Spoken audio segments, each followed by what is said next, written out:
Arenal Volcano was considered just a mountain before. Yeah, in 1968 was the first eruption that actually killed 78 people in the neighborhoods around. Like, since that has been very active, like blowing lava away. But the last strongest lava eruption was in 1992. Yeah, which is over there. Right. So we're gonna walk all the way over there, and basically we're gonna be walking on the rocks while coming out from the volcano. Yeah. Just to tell you a bit how this volcano has been changing the lives of the people around.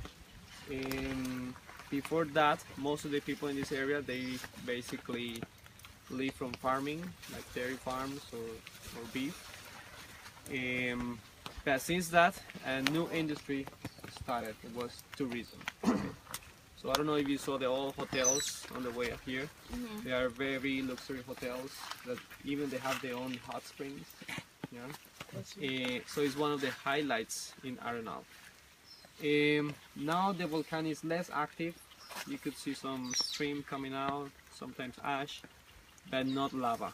Yeah. There are very cool pictures from a few years ago where you could see at night the lava coming out from the volcano. In those years, that was the most important attraction in this area, but not anymore. So we don't know how long it's going to take to have that again, or if the volcano is going to be done completely, yeah, and just becoming a new hill again, covered by forest. Yeah, now actually you can see that the vegetation is growing around the volcano, so it's becoming green, everything around. Yeah, except for the other side where most of the wind blow most of the gases are going out from the volcano. I don't know if you have any question about this. You used to be able to sit in the hot tub and watch a volcano erupt from your hotel room or from your hotel. So it's like eruption tourism. Eruption tourism, yeah. So it would actually be a good thing for the people who live here to have it come back. More eruptions. Yeah, exactly. So now the things are changing because we have Turrialba volcano, which is the other one I was telling you that is close to Central Valley. The Institute of Tourism in Costa Rica, they are thinking that that's probably the next Arenal area. Oh my God! Yeah. So they are like telling the people from this moment that start thinking in new business in those areas.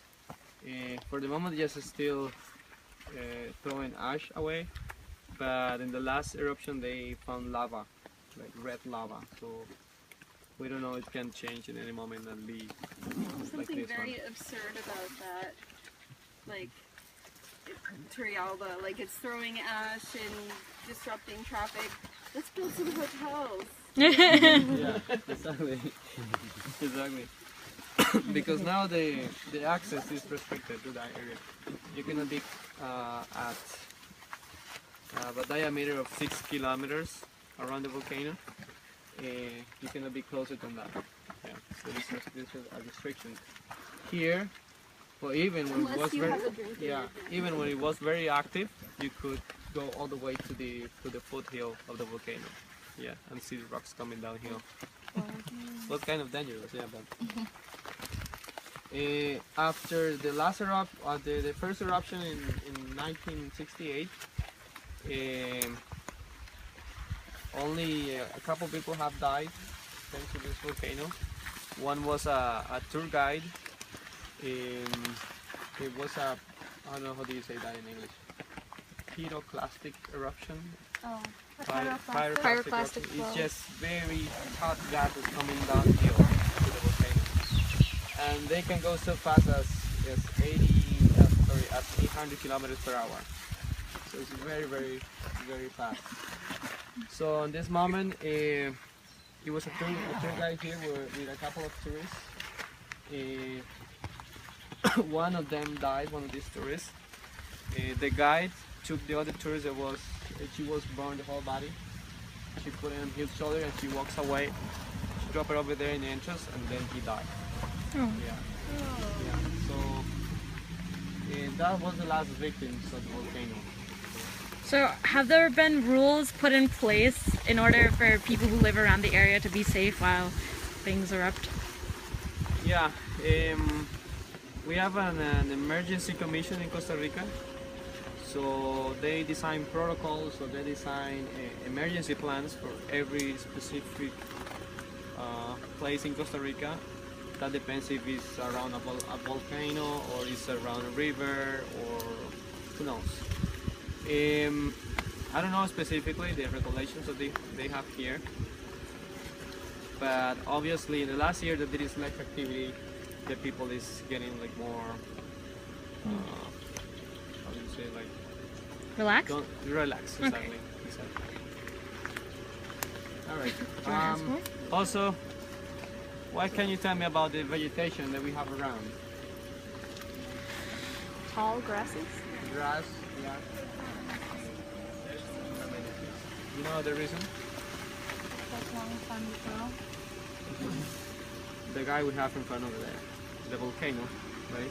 So big trees cannot grow around a volcano where it was usually or constantly dropping rocks and lava and very toxic gases.